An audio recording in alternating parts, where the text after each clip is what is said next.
बिस्मिल्लाहिर्रहमानिर्रहीम। अस्सलामुअलैकुम स्टूडेंट्स।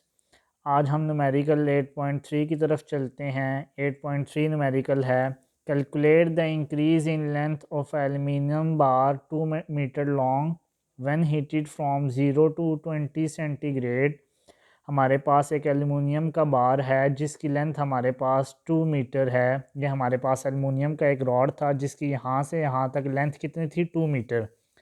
जब हमने उसके ऊपर टम्परेचर अप्लाई किया, पहले उसका टम्परेचर 0 था, जब मैंने हीट दी टम्परेचर बढ़ा, टम्परेचर 20 तक गया, तो उसकी लेंथ में हमारे पास कितना चेंज आया, हमने ये चीज़ फाइंड आउट करनी है। Calculate the increase in length.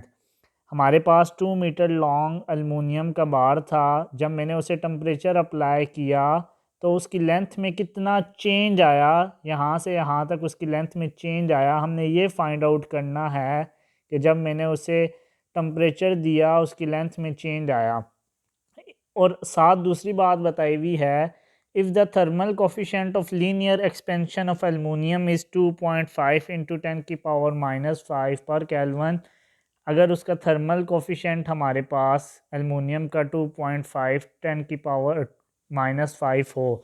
Thermal coefficient basically कोई भी न्यूमेरिकल वैल्यू की बात है, कोई भी न्यूमेरिकल वैल्यू होती है जो किसी भी स्पेसिफिक मटेरियल की लेंथ को शो करती है।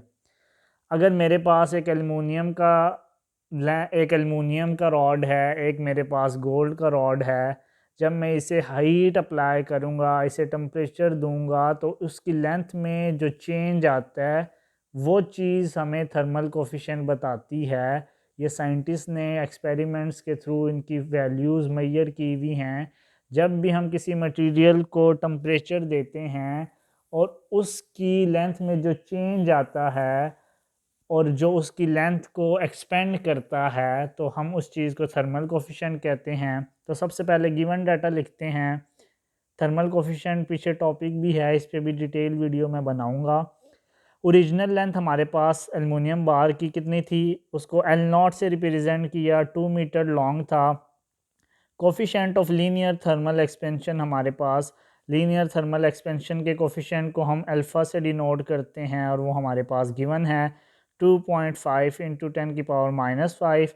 पहले टेम्परेचर कितना था, इनिशियल टेम्परेचर को मैंने टी नॉट से डिनोट किया 0। हमें पता है कि टेम्परेचर का जो स्टैंडर्ड यूनिट होता है वो हमारे पास केल्विन होता है। तो मैंने आपको बताया था जब भी सेंटीग्रेड में हमारे पास टेम्परेचर हो उसको केल्विन में कन्वर्ट करने के लिए 273 ऐड करते हैं।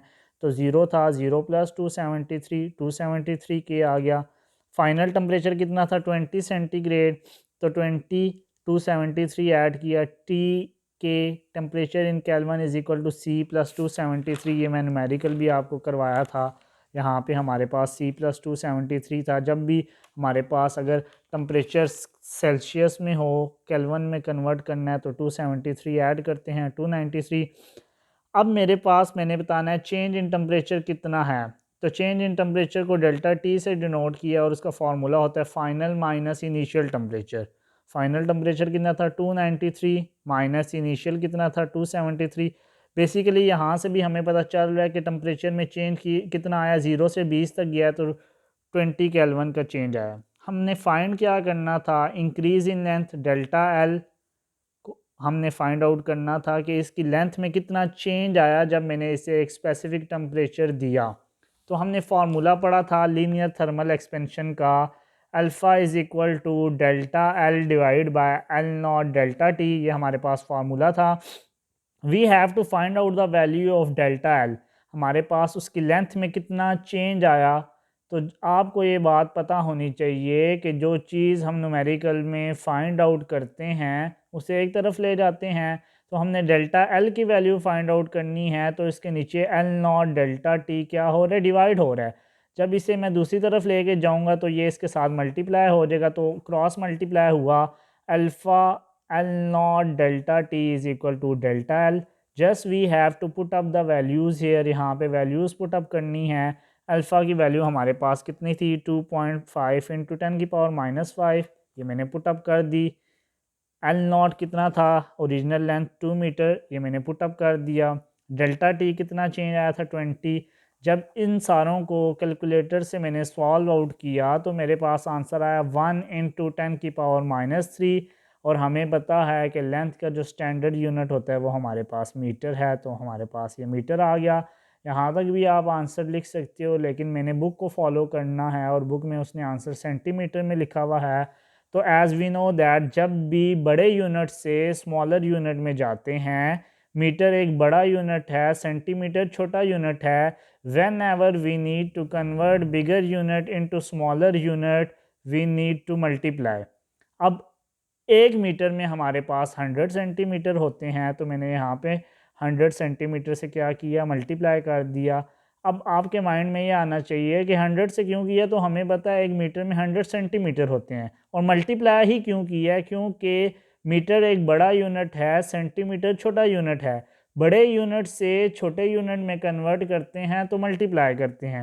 अगर यहाँ सेंटीमीटर होता और मैं मीटर में कन्वर्ट करना चाहता तो डिवाइड करता 100 से। 1 × 10⁻³ को जब मैंने 100 से मल्टीप्लाई किया तो मेरे पास आंसर आया 0.1 सेंटीमीटर। तो मेरे पास कितनी लेंथ में चेंज आया है, ये 2 मीटर का लेंथ था, एक रॉड था, उसमें कितना चेंज आया जब मैंने उससे टेम्परेचर इंक्रीज़ किया 20 तक लेके गया 0.1 सेंटीमीटर। तो होप सो आपको ये न्यूमेरिकल समझ आ गया होगा।